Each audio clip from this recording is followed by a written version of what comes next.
We're gonna get cooking. So a lot to talk about this week. Thank you for everybody that participated in the poll. We had almost 600 responses this time. This is a category, a topic that everybody really wants to know about and wants to talk about. The control link, and there's been quite a lot of movement this year in control links. We've seen a lot of new players into the market, a lot of new specialization. Before, we were really mostly considered with range, and then all of a sudden, before we even knew it, people were concerned about ultra low latency. And now open source is coming into the picture now like we've never seen before. So some really interesting stuff is going on. Now, let's just kind of talk about what the control link options are, first of all, and how it's changed over the last few years. Greg is here, Path, Isaac, and Yvonne is here. Lamone. Lamone is definitely on that Team Black Sheep, as am I. But whenever I entered the hobby about 5 years ago, there was really only two pathways that you could enter into. You could go to Frsky, which is kind of the more premium standard option, or there was FlySky. Now, FlySky was the cheaper option, and when I got in, I was really looking to dip my toe in a new hobby. I tend to collect hobbies a lot, and so I was one of those users that wanted to spend the least amount possible. So I started with FlySky.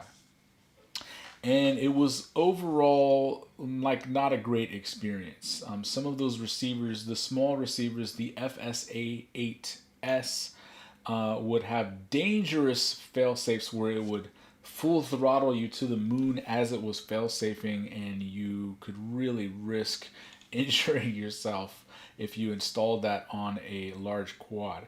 The latency though was actually pretty good from what I understand, but I just couldn't deal with it anymore, and I switched to Frsky probably about 5 years ago, and been running mostly the XM Plus receiver, which worked plenty fine. It worked plenty fine for me for racing, for freestyle. I'm not a long ranger, but about 2 years ago, I did notice. About 2 years ago, I did notice that I was gonna need something a little bit better. I was going to need something a little bit nicer, a little bit stronger of a link, a little bit easier to use, and so I went onto the Crossfire. So when I got into Crossfire, I was really amazed at the user experience. It was just so easy to update, and you never had to touch another bind button again.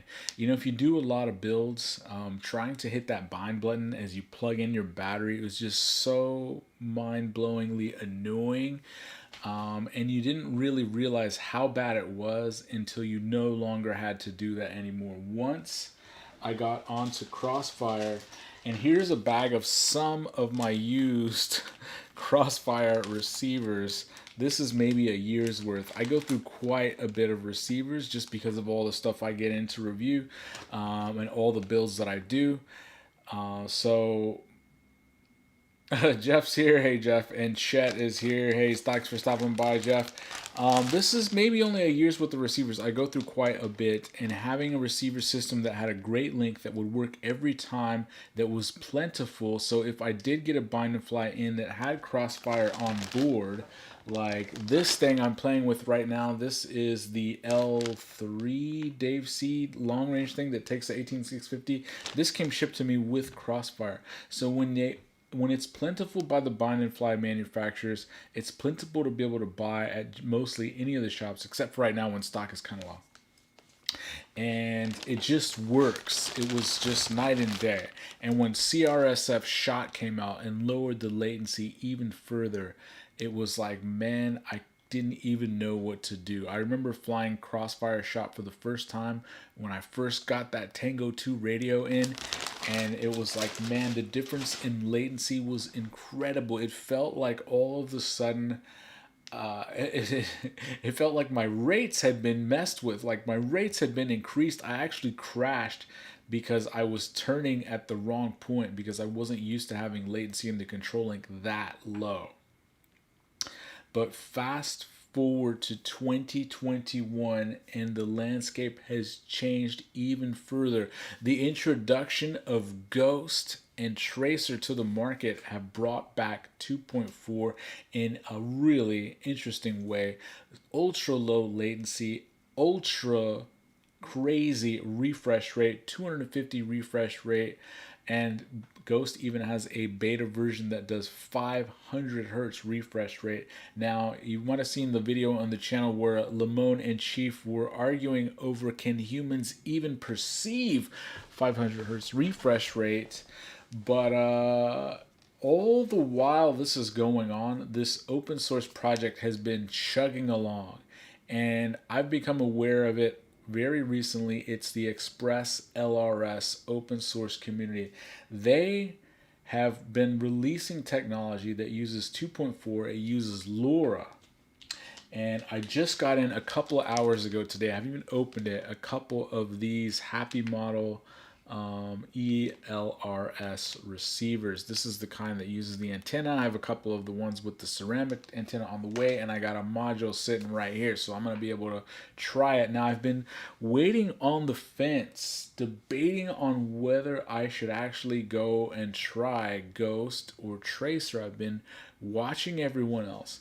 Part of me wanted to go with Tracer just because I really like the Team Black Sheep ecosystem. I like how easy their updates are.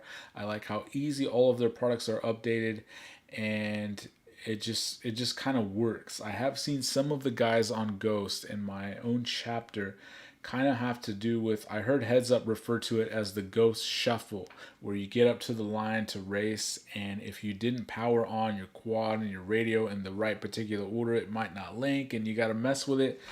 Now, some people don't seem to be having that issue, but I've witnessed a few of our guys have that issue, and it's just not something I'm willing to deal with. I fly too much stuff.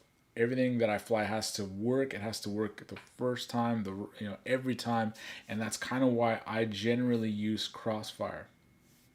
So let's go ahead and get to the poll. The poll for today was, what control link are you primarily using for all of your drones? So in other words, which are the ones that you have the most of in circulation right now?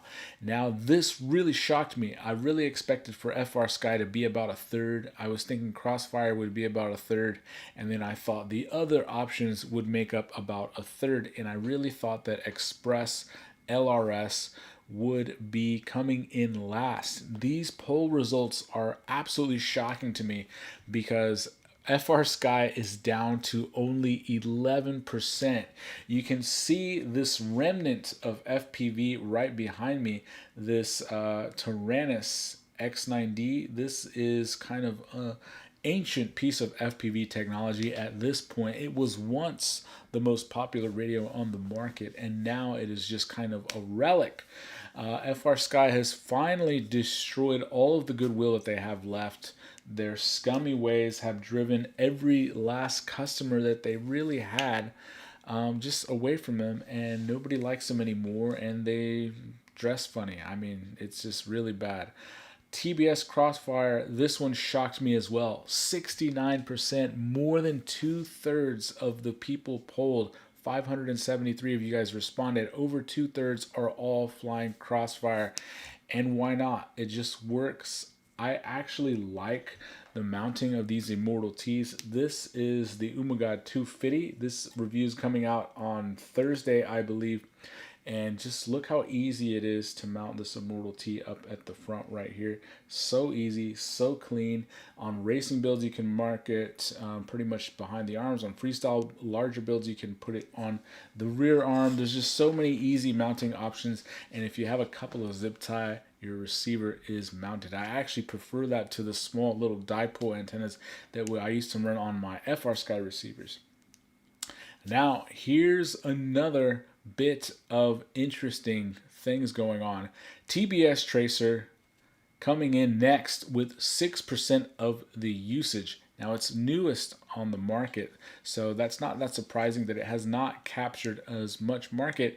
Ghost coming in at only 5%, the smallest of all of the polled options, this one surprised me because Ghost was been around a few months longer than Tracer. But Tracer has actually eclipsed their usage, at least in this poll results.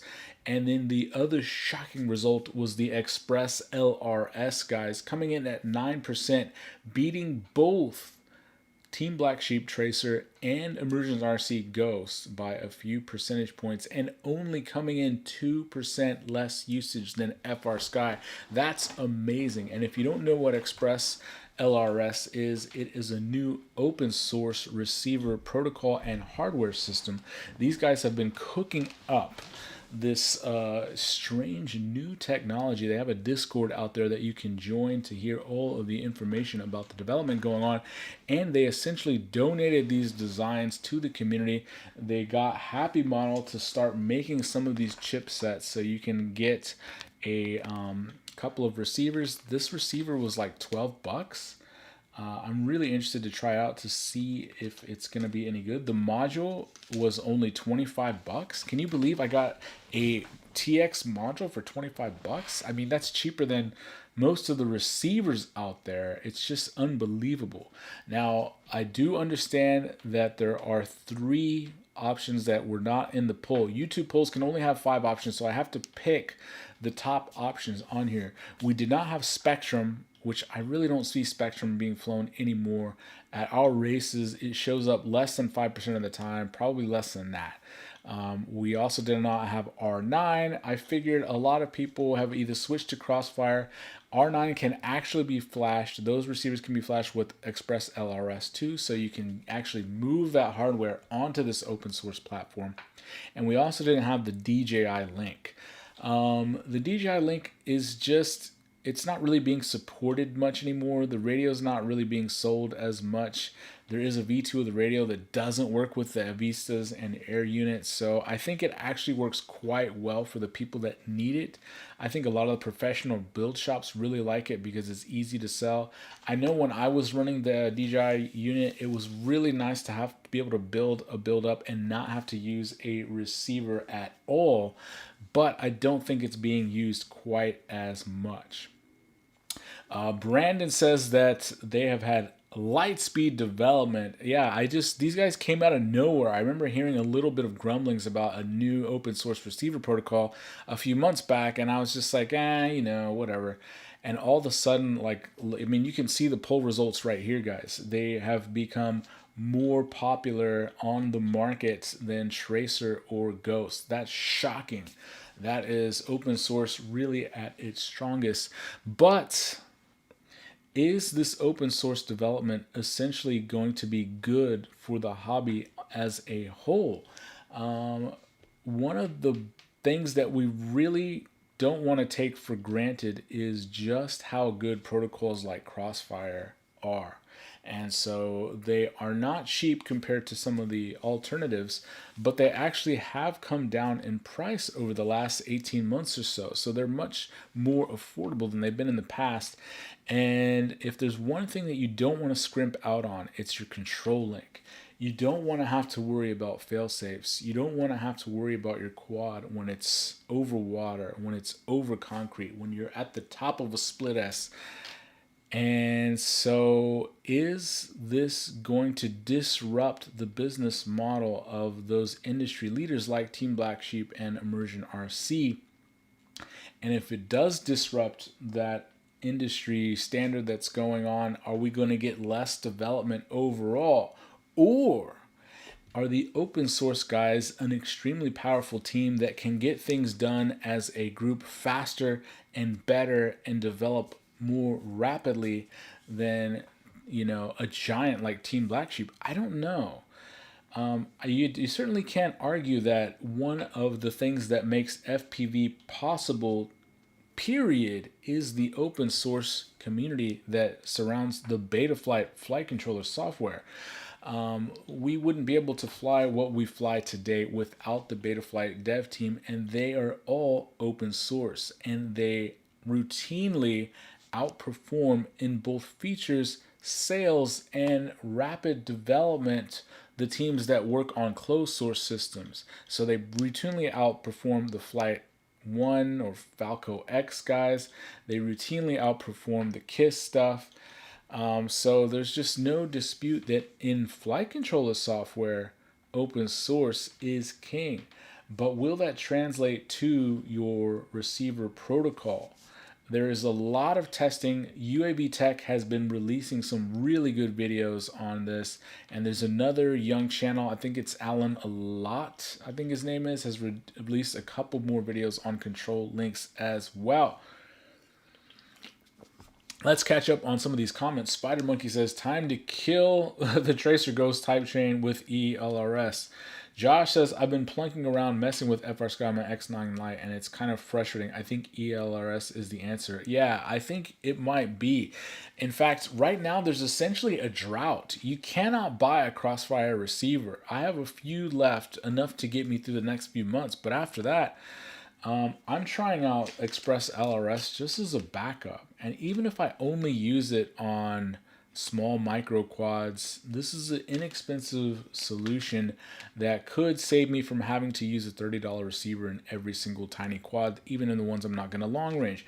I think for the quads that I'm going to send with an expensive GoPro Hero 9, or on a Cinewhoop where I might be flying close to people, or on a racetrack, I might still be staying with Crossfire for now, but we'll see how quickly that confidence grows with the ELRS system and if I have the patience to deal with setting it up. I do realize, from what I understand, the development of that ELRS team has been going crazy. In just the last few weeks, they've gone from having to kind of cobble together some tools that you'd have to run very manually. And now they have a full configurator application that you can run on your machine. And I believe it makes the setup process much, much easier. I don't think that there's over-the-air updates yet, so that for ease of use, Crossfire still remains king. For range, I don't know. These tests are coming out. The latency tests are coming out. But do we want to take development dollars away from Team Black Sheep? I mean, I don't know, guys. What do you think in the comments? Let's catch up on some of these comments. Speaking of that, John S. says they should release a multi-protocol module with ELRS baked in. Man, that is the dream. I would really love to be able to swap out my multi-protocol module. The 5-in-1 that I have that contains like 900 megahertz, I don't want that. I'd rather have 4-in-1 plus ELRS. That would be awesome. That way I could still keep my Crossfire module in the back of my radio and be able to switch back and forth. That would be excellent. Let's see. Spider Monkey says, we need F7 with FCs baked in with ELRS. Let's go. Yeah, I have seen that Happy Model's making a Whoop board with ELRS on it already. I think that could be a really nice option. It's got to be better than that disgustingly terrible SPI receiver garbage that a lot of those Whoop manufacturers ship with. Path brings up a good point that you can flash ghost hardware with ELRS. I don't know why you would want to flash a $30 receiver with the open source hardware or software that you could run on a $12 receiver, but you can do it if you just happen to have like a ton of ghost receivers that you were just tired of looking at. Pat says the great thing about ELRS is that they'll push the premium brands to really earn their money. Good for the hobby, good for the customers. I believe that too. I think that there is a lot of development that gets driven by competition. I really think that Team Black Sheep also needs somebody to benchmark themselves. I feel like when they have stiff competition, they really tend to raise the bar. They're very aggressive at maintaining their brand superiority. You can just see it in the poll numbers, guys. Look how dominant Team Black Sheep is. Over 2/3 of the market just on their Crossfire product. And if you combine Crossfire with Tracer, they got 3/4 of the market just on Team Black Sheep. They're straight up dominating. And it's just unbelievable the stranglehold that they have on there. Brandon says Team 900 is sure to update past RC3. Yvonne says even if Trappy doesn't agree, ELRS makes pressure. It certainly does. It certainly does. DQ says, I have an H7 FC with a baked-in EPLRS on the way. Whoa, who makes that, DQ? Who makes that? 3D Printmeister says, enough to get me through the next few months. It's a consumable. It really is. I go through probably 30 to 40 receivers a year. For the last 2 years, the majority of those have all been Crossfire. But I am experimenting with other receivers right now, especially for some of these smaller builds where I don't necessarily need a $30 receiver in it. If a $11 or $12 receiver will do, I'd be totally happy with that. Plus, just the tiny, I don't know if you could see in the package just how tiny this thing is. It's about half the size of a Crossfire Nano RX, which is already extremely small. So not bad at all.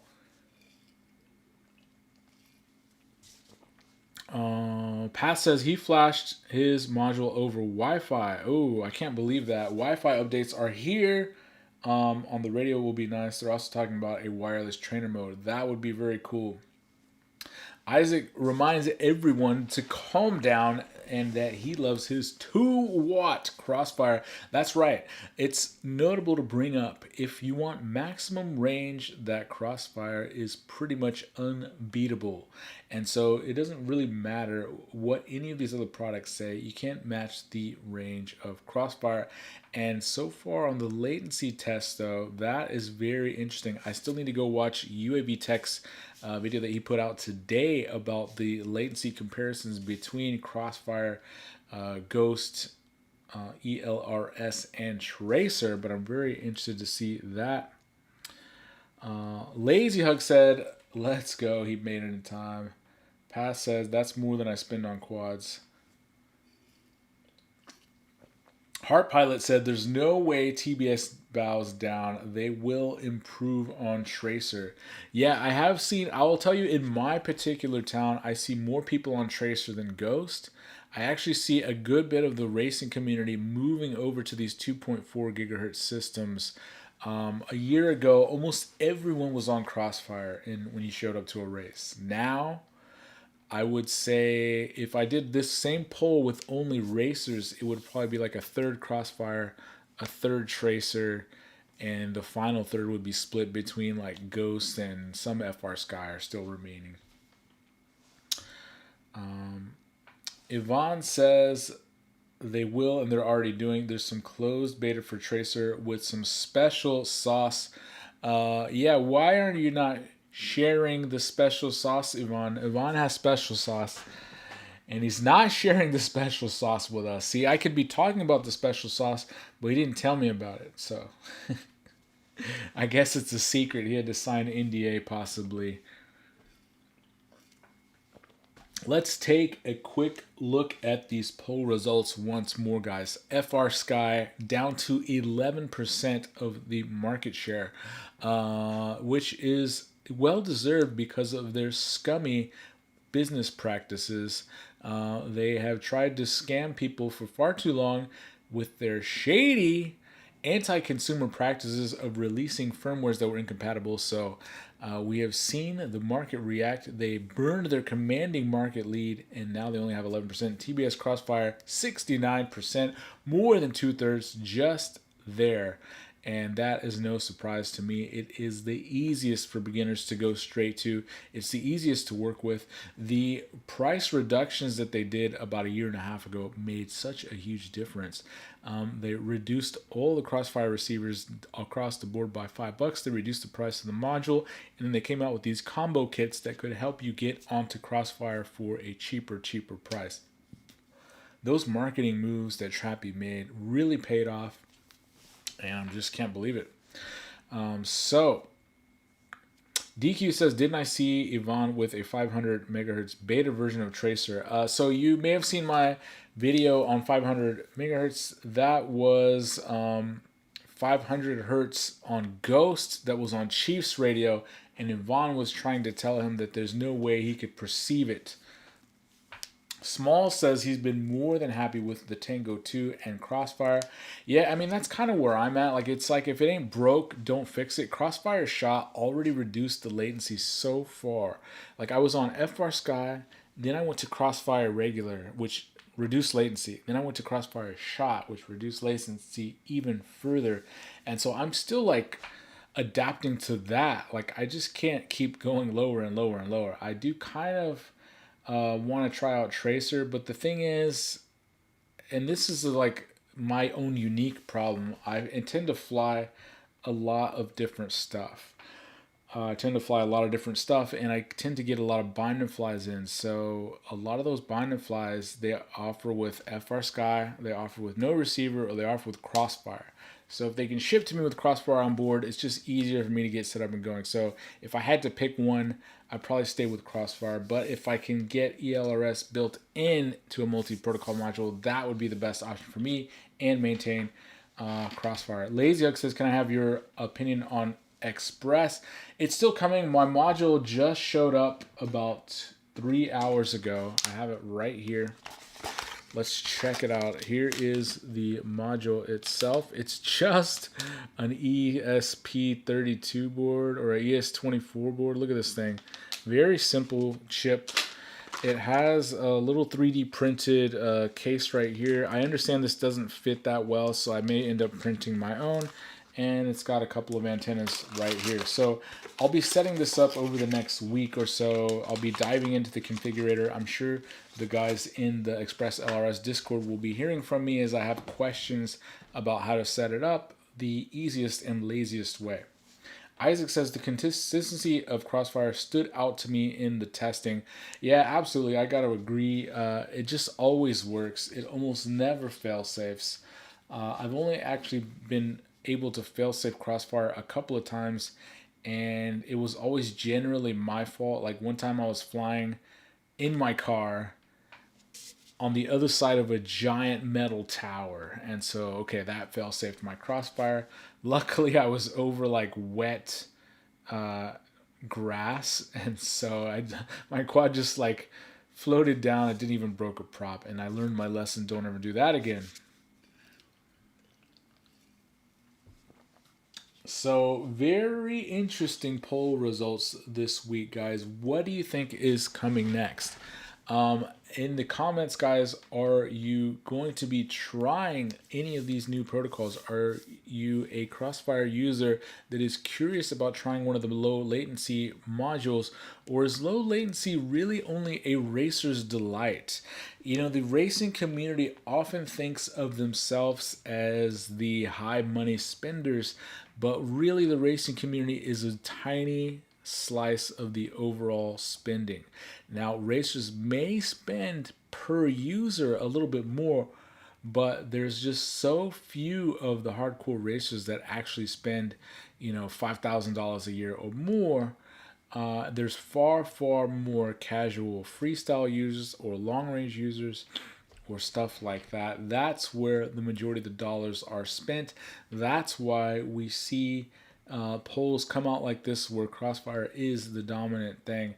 Racers are all on TBS, Tracer, and Ghost, and they represent a relatively scant amount of that overall pie. It's interesting though because racers often drive the development because they need it to be faster, stronger, better. So that small group, it may be small dollar wise, but it is huge in pushing the limits of these systems and helping them to develop further. It's kind of like how companies really want to work with anything to do with the space program. If they work with anything that has to do with the space program, they release it in their quarterly reports. So the same way, all of these companies, if they have a top racer they're sponsoring, they put it up on the website. It's something exciting to show other people, but I don't think that's where the majority of the dollars in this industry actually come from. Now that may change if racing begins to get more popular. We've seen growing popularity in shows like DRL, and there's a couple of new interesting spec racing formats that may bring new users. I'm also expecting an influx of racers that may have bought the DJI FPV drone in March, and in the next 30 to 90 days will start showing up for their first races, and in another year they may be full-fledged hardcore people in the racing community. Let's catch up on some comments. Passes, I'd like a Tango 2 or at least something that format because I hate packing the TX16 in a bag. Yeah, I had two Tango 2s. I bought the thing twice for that same reason. I love the form factor, but I was just, my muscle memory was too used to that gimbal stick throw of the jumpers, so I ended up going with that one. And I do hate how big it is. It is really annoying. Lazy X says, I want to try Express since it's the cheapest. It is the cheapest. I think that the learning curve may be a little bit high, but it seems like they're making it easier literally like every day. The configurator that just got released in the last week or two, I understand makes things far easier, so I can't wait to try it. I'll let you know just how easy it is. And now that it's actually going to be a bit easier, I think it's about time for me to dive in. Path says he's waiting on parts for a jumper T-Lights 2.4 internal mod that Jay Smith showed off. That does sound really cool. I have a T-Light around here somewhere, so maybe I'll do that same thing. Sam is here. He says he only loves Crossfire, using it for the first time coming from Spectrum and Frsky. Crossfire shot is awesome. I have Tracer still, but have not put it in yet. Yeah, that's kind of where I'm at. Like, I haven't outrun the latency of Crossfire. Crossfire is just so easy to use. Some people don't like the larger antenna, but I personally think it's easier to mount. You just got a couple of zip ties and boom, you're done. The way that I mount them, I don't generally tear them up, so I like that it's a little bit more robust. I used to yank those Frsky antennas out in crashes on occasion, and that never happens with Crossfire because you can really anchor it with a zip tie very nicely. Spider Monkey says the community is moving towards freestyle pilots now. The shift started with the DJI FPV drone. Yeah, I do agree. We are going to see a large influx of those users starting out with that DJI FPV drone that'll be venturing off into freestyle and racing. And some of them may just give up, but we are going to see an entrance of new users. I think the entire industry is going to benefit from those new users. But what's disappointing, though, is those new users are going to want to start trying their first freestyle or their first racing drone right about now. About 2 months after that DJI FPV drone release, that trend of new usership is going to continue for the next 30 to 90 days or so. But that's right in the middle of the global chip shortage. That's right. You can't get anything right now. And so all these new users are coming to try to buy their first real FPV setups only to be met with out of stock signs on every door. That is a little bit disappointing, but what can you do? Fitz Fight says, as a Tango 2 owner, I'm hoping for a Rev 4 board with Tracer built in. That would be really cool, man. Moblade says he'll work for Nano RXs. Pat says freestyle is good for content. Big FPV says I run Tracer now and I couldn't tell the difference between Crossfire on analog, but on DJI rigs I could really feel a big difference and it feels more noticeable on DJI. Yeah, I am curious about Tracer. If the ELRS ends up being just as low latency, that could be a good option. Joe Mama, I don't know if he's stopping by. Joe Mama, the guy you've seen in my videos, he has been trying out the Express LRS. I believe he was racing last night on Express LRS at the night spot on DJI, and so I've been waiting to hear his opinions. Maybe he'll come and share them with us. Nitronet says, great timing on the protocol topic. I'm in the market to replace my fleet of XN Plus. Found an issue with Crossfire on the wrong protocol on his Tango 2. Fixed it and now giving it one more try. Yeah, Crossfire is almost unbeatable. I really think that it is probably the best option for the vast majority of users, for the vast majority of quads. But I do welcome an inexpensive option for smaller stuff. I really do.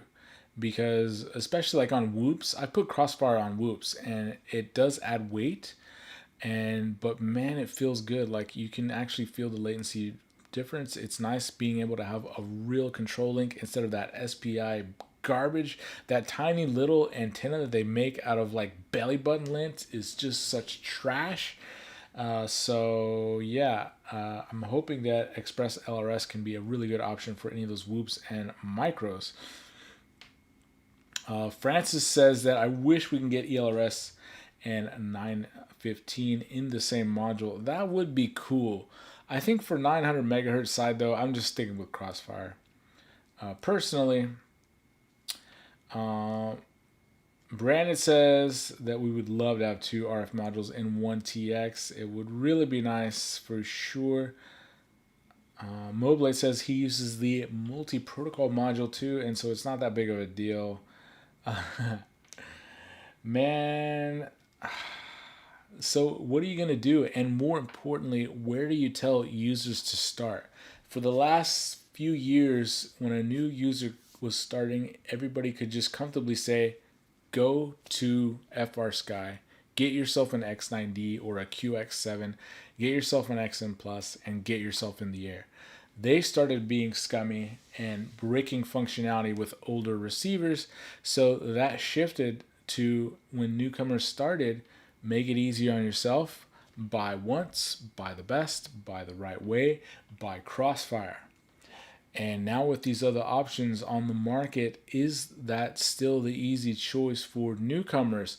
Can Express LRS become good enough, strong enough, reliable enough, and most importantly, easy enough for new pilots to be able to utilize that technology? I know that the dev team seems to be working round the clock to make that happen, but very, very interesting stuff. Moblades, oh my god, I'm so glad I didn't go Frsky route when I started. Yeah, I mean, it's been a hard time because Frsky was the recommendation for many, many years, and all of a sudden they started releasing radios that wouldn't work with their receivers. And so we would have new people showing up with an X9 Lite that could not do D8, and it might not work with your XM Plus depending on what firmware was on it. And it's not easy for a newcomer to know how to like wire up a JST connector and flash one of those receivers. Like, I've never even done it. So they would show up because they couldn't get their stuff bound, wanting us to help, and it was difficult for us. And so it was just like, we got to get the word out. Stop buying Frsky, because it was so challenging. And the people that had already been in the hobby when Frsky was the best option, who didn't have radios that were incompatible with the new receivers, they didn't understand, and so they kept making the recommendation just buy Frsky, and people kept showing up to events just for the purpose of them to get their stuff bound up and us help.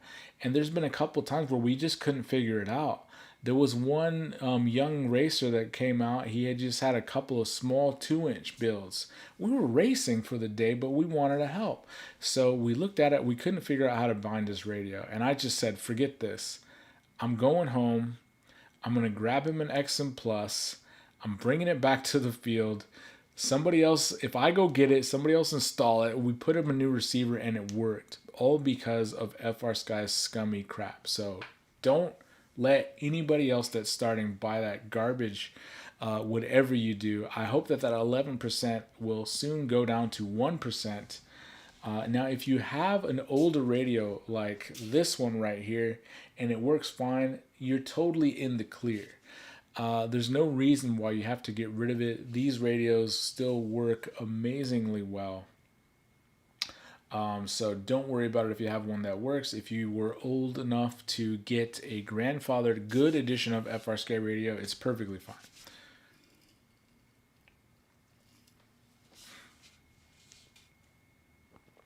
Brandon says, I actually would. It's pretty neat. He is an ELRS dev, but I think it's pointless. Oh man, he's a dev. We got the dev guys here. Nice. Lazy Huck says, is Express going to be more expensive in the future, and should I invest now and hold to the moon? So here's one of the problems I do have with the Express LRS system. So I think it was a really creative and interesting move of the dev team to kind of donate this technology and research to the community. they were able to get Happy Model to create some of these modules and sell them for extremely cheap because they essentially weren't taking a cut as the dev team. They also sell these receivers for very cheap. This was like 11 bucks. Now, if you're buying these receivers, I didn't know if it came with an antenna or not, because in the description that I saw, they were selling antennas separately for $3. So I bought extra antennas, and it actually comes with 2 antennas in there. So now I have 3 antennas for each receiver, and I only need 1. So if you do get these, don't worry about that. But Happy Model does not have the best reputation in the industry for having good quality control. Their quality control is dubious at best. They have had an extreme amount of component failures over the years. Now they have improved, and their last couple of releases have been a lot better than in years past, but are they really going to be the ones to carry it? Should we have another maker like CL Racing or somebody else that makes chips have options of these receivers as well? Would they be able to make them more reliably? We don't. It's too new to really know the long-term reliability of these chipsets. But it was a very interesting creative move. They're very aggressively priced. Pretty much the lowest priced receivers on the market, and as more and more tests come out, as more and more development goes on making these things easier to use, it's going to be really interesting to see if there's a larger and larger shift. It's going to be really interesting to see if these numbers, currently Express LRS showing a 9% usage over the whole industry, and it's really in its infantile state. So as it matures, is that going to keep going up and up and up? Very interesting stuff, guys. Kudos to that dev team, really making a tremendous amount of progress and really almost coming equal to Frsky, the former market leader. I'm just blown away by how fast and how great this dev team is working. Let's catch up on some comments. Slacker says, yep, the Frsky struggle was real. I have an X9 Lite and I'm done. Yeah, it's just really frustrating trying to get anything to work on those radios. Thomas says that it has disconnect issues on his module. Okay. DQ says, I saw you on the dev list. I got my Team 2.4 gear today and excited to come on board. Very cool. Now, this is interesting. Brandon RC, one of the devs for Express LRS, is commenting saying that they have several of the makers talking with them. So that'll be cool. What'll it be like if there's multiple options on the market? Say you can buy a CL Racing version of the ELRS receiver. Say you could buy a Talon version or a Pyro version or RDQ version. That's really interesting to me. Does that mean the pricing is going to go up, or is Happy Model really going to indicate the pricing to be moved forward? I mean, would you pay a couple of dollars extra for a different brand of build versus Happy Model? Maybe you would, maybe you wouldn't. But I think the more makers that we have in the space, the better. As we can see now, having a single manufacturer for the most used receiver on the market being the Crossfire Nano, we can't buy them. I want more Crossfire. We all want more Crossfire, but can you buy more Crossfire? You can't right now. It's a global chip shortage. So one of the things that we have seen stay in stock a little bit longer is something like flight controllers. Now, what's the difference between receivers and flight controllers? The difference is there's a ton of different manufacturers for flight controllers. So as stock starts to dry up, that stock is spread over more different makers that have more supplies, more raw materials. So hopefully that will be enough to bridge us until more chips come in. But for the single point of sale vendors like Team Black Sheep, the only ones that can supply is Crossfire.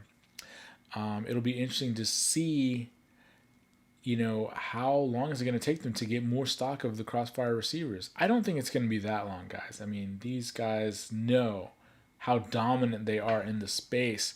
But is this Crossfire drought enough to get people experimenting with Express LRS as an alternative?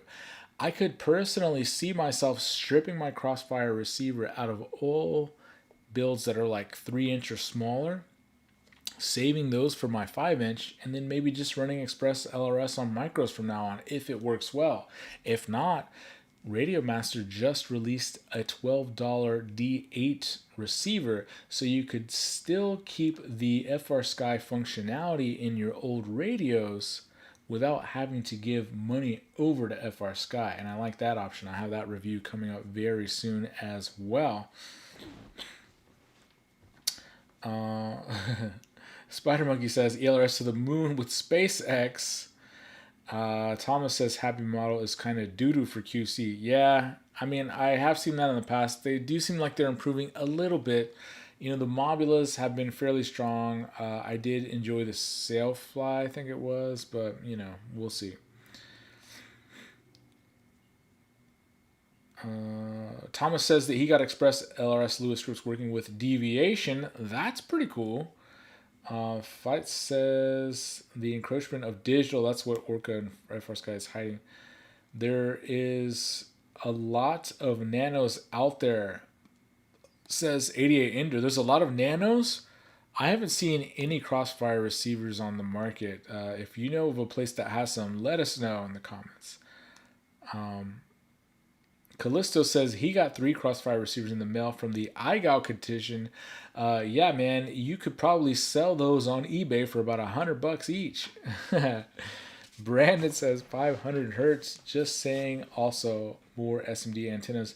No more external antennas. Really? Yeah, that sounds pretty cool, man. If you want me to feature some of those, just get a couple over to me. DQ says it's kind of hard to get ELRS RXs right now. It's a hot item. Yeah, I saw these come up on Newbie Drone, and by the time I went to buy, all of the tiny little receiver things were gone, and they only had these available. So I bought a couple of these. I do have a set coming in for review, but I think the one with the tiny antenna is going to be shipping later, so who knows when I'll actually get it. Let's see. Fit says I have a Mini Immortal T. Is it worthless? I like the Mini Immortal T. I run it for anything that I'm going to be using, like the same distance as like an XM Plus. So it really cuts the Crossfire range quite a bit. But if you only plan on flying 200 to 300 yards, basically just like freestyle with like a 2.5 or 3-inch, I think it works great. I still use it on a lot of builds that are that size, where I'm not going to be flying long range. On some of those really small 2.5 and 3-inch builds, the Immortal T is like longer than the whole quad. So it works well on those, and just know the limits of the range. And I've used them probably 4 or 5 times, and I got another one as a backup. If next time I do a small build that needs Crossfire, I'll do that. And the Mini Immortal T is about the same size as the antennas that are on this EP1 ELRS RX, if you can see that there. Let's see. Is that the blocky little ceramic box I see on these things? That seems awesome. Yeah, the little box is the ceramic antenna. It does seem pretty cool.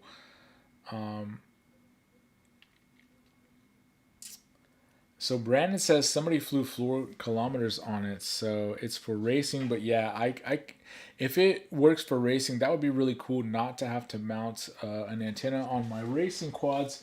Here is my main racing quad for the 2021 season. I have DJI on here. This is the Open Racer, and you can see I have Crossfire and the Immortal T back there at the rear. I usually mount these on the rear arms. This is also the racer I'm going to be using at the night spot, so you can see I have a RaceWire LED on the rear arms. That's so people can see those LEDs as I pass by them at the night spot. And but what if I had an antenna that could be completely housed inside of this pod, and I didn't even have to worry about mounting this antenna? You know, whenever I do have to do an arm swap, I gotta take off the connection of this antenna and then redo it on the new arm, being able to have the antenna totally inside would be kind of nice. So I am eagerly awaiting to that. Let's catch up on a few more comments, and then we'll take some questions, and then we'll wrap it up. If you have any other questions in the comments, put them below. We're going to be wrapping up in the next 5 to 10 minutes. ELRS 8 hit Brandon's Addo as soon as he got it in the mail. That's funny. RC Ritter is here. What's going on, man? There's another reason why DQ is moving away from Crossfire, and it's the $30 per build RX fee.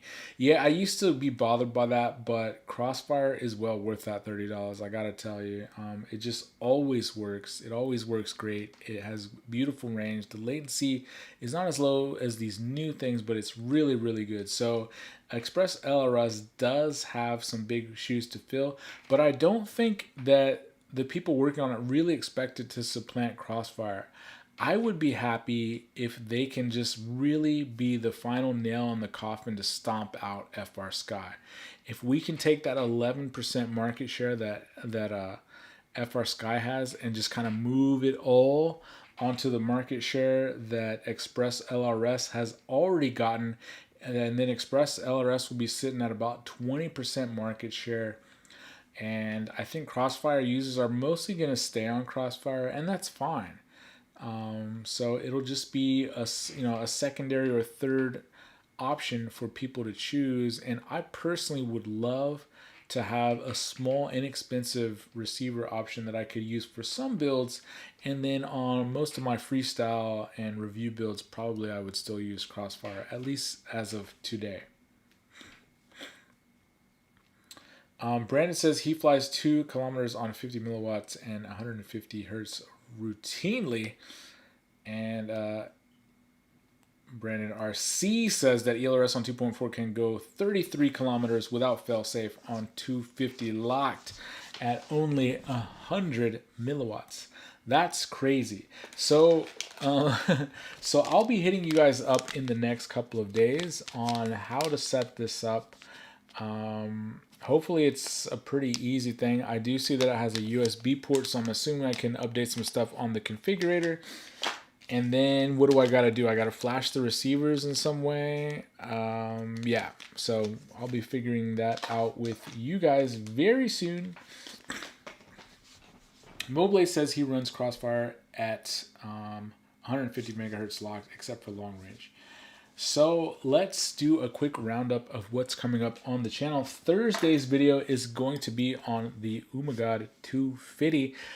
This is one of the best flying micro lightweight builds I've built. It came in extremely light, almost 20 grams lighter than the other ultralight 5-inch builds that I've done on the channel. So really exciting. Stay tuned for that on Thursday. In the next coming weeks, I'll be having this 18650 powered HDLRC Micro 3 thing. This is coming up very soon. I also finally finished the build of this hyper low air shot, so that is going to be coming up on the channel. I'm using the new Zing 2 and the 2506 size, absolutely giant motors. This thing is beefy. If I wasn't going to use this as a quad, I could probably use this as a battle axe. I mean, good Lord, look at how big this thing is. And last but not least, I'm finally finishing up the review of the Open Racer designed by Lamone, one of the most exciting builds that I've seen in a while. It has really taken over the racing community. In Houston, we have probably about 40 of these things up in the air and flying. So hopefully I'll have that finished up in the next few weeks as well. And we've been rained out the last couple of times, but we are some of the development testers for the Z-Tag product. Z-Tag drone laser tag is coming to the Houston night spot. You may have seen it on the Rotor Riot channel. Yes, Rotor Riot beat the Houston crew to video, okay? We had heads up down, so we couldn't do it that time. And then our guys went to Mayhem, and then it's been raining the last 2 weeks. So I was disappointed to see Rotor Riot beat us to video, but hopefully we'll be able to give you some good coverage of that laser tag. We've designed a few universal mounts for racing quads just like this one, so you can have that laser tag system readout and be able to see it in your camera view. And we're going to be running Freedom Spec batteries to slow our quads down a little bit to get more of that dogfight FPV Z-tag laser tag action going on. So stay tuned for the channel for that. It's going to be coming up very soon. And I understand that the Z-Tag team is actually working on a universal mount for racing quads that will mount to the top plates. And one of the ones they're working on is the 533 switchback. So very exciting if you're into that laser tag. Let's finish out with some comments. Glenn says small quads would be awesome with ELRS, and Crossfire is ideal for larger quads. That's kind of what I'm thinking, Glenn. So we'll see how it ends up. Brandon says Betaflight pass-through, solder up the RX to your drone and plug the FC and to the computer and update. Oh, that's beautiful, man. I love that. Okay, great. Glenn's looking forward to the 250. Yeah, man. Brandon says you need to stop by Houston sometime. Yeah, man. Heads Up and Chief came from Tennessee. Soren, who is Fat Kid, he's the current multi-GP world champion right now. He came from the Twin Cities. We had another guy come from another state, Vermont. I don't know exactly where Vermont even is. And then we had the Sela FPV guys, Ron and Kelvin, come over from Louisiana. So the Houston crew, especially the Night Spot and Andy's Place, are becoming internationally known. We actually had a pilot come on that same weekend from Costa Rica to fly the Night Spot. Can you believe that, guys? And he invited us, if he ever has a big event in Costa Rica, we can all go down there. It'll be like flying through Jurassic Park, and I'll have to spare no expense to get there. So that will be very cool. Hit that like button, y'all. Thank you, Glenn. Everyone's flying Crossfire for now, so everything is out of stock. Yeah, this is why everything's out of stock, guys. This is why the bottleneck is there, because more than 2/3 of us are all trying to fight for the same exact receiver and the global chip shortage. So thanks everyone for stopping by. This has been a pretty interesting discussion. And thank you to the Express LRS teams for coming by and sharing some knowledge. I can't wait to get that thing tried, and you'll see the review of that system coming out on the channel very soon as well. Thanks everyone for coming to the show where John is always right. And if you agree with him, you could be right too. Thanks, guys.